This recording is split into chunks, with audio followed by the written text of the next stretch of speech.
চারপাশ থেকে একযোগে আসা রকেট আর ড্রোন হামলার মুখে দাঁড়িয়ে এখন ইসরায়েল যেন এক যান্ত্রিক খাঁচায় বন্দী।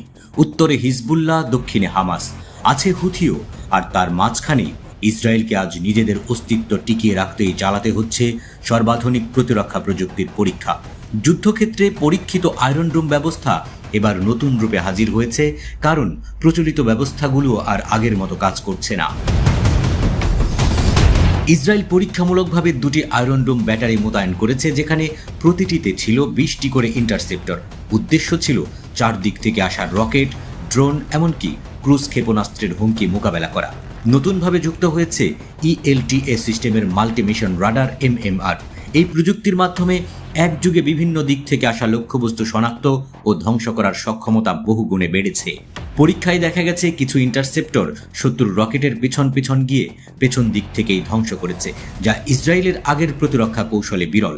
ইসরায়েল মিসাইল ডিফেন্স অর্গানাইজেশনের প্রধান মোশে প্যাটেল বলেছেন, এই যুদ্ধের অভিজ্ঞতা থেকে শিক্ষা নিয়েই আমরা আয়রন ডোমে নতুন প্রযুক্তি যুক্ত করেছি। আজকের পরীক্ষাগুলো আমাদের আত্মবিশ্বাস বাড়িয়ে দিয়েছে।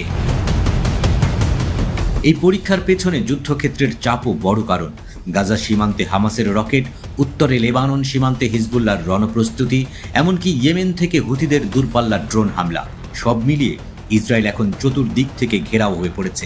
এমনকি ইরানও স্পষ্ট করেছে যে তারা পারস্য উপসাগরের দ্বীপে মিসাইল মোতায়েন করেছে, যা মধ্যপ্রাচ্য জুড়ে উত্তেজনা আরও বাড়িয়েছে। এই পরিস্থিতিতে রাফায়েল ডিফেন্স সিস্টেম জানিয়েছে, আয়রন ডোমের এই পরীক্ষাগুলো এখনো পর্যন্ত সবচেয়ে বড় ও জটিল। ভবিষ্যতের যুদ্ধ কৌশলের জন্য এই প্রযুক্তির সফলতা গুরুত্বপূর্ণ ভিত্তি গড়ে দেবে। তবে প্রশ্ন থেকে যাচ্ছে, এই প্রযুক্তি কি আদৌ ইসরায়েলকে রক্ষা করতে পারবে? কারণ শত্রুরা এখন শুধু ফ্রন্ট লাইন থেকে নয়, ডিপ স্ট্রাইক প্রযুক্তি ব্যবহার করছে। ড্রোন, ক্রুজ মিসাইল, উচ্চগতির রকেট, সব মিলিয়ে প্রতিরক্ষার হিসাবটাও এখন আগের মতো সহজ নয়।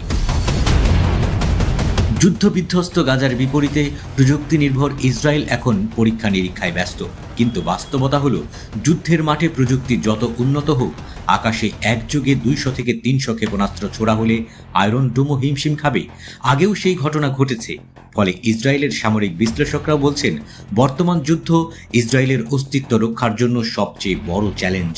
ইসরায়েল এখন নিজের ভবিষ্যতের জন্য লড়ছে। প্রযুক্তি, কৌশল এবং প্রতিরক্ষা ব্যবস্থার সর্বোচ্চ ব্যবহার করেও যদি চতুর্দিক থেকে আসা আঘাত ঠেকানো না যায়, তবে এই অঞ্চলে এক নতুন বাস্তবতা তৈরি হওয়া শুধু সময়ের অপেক্ষা।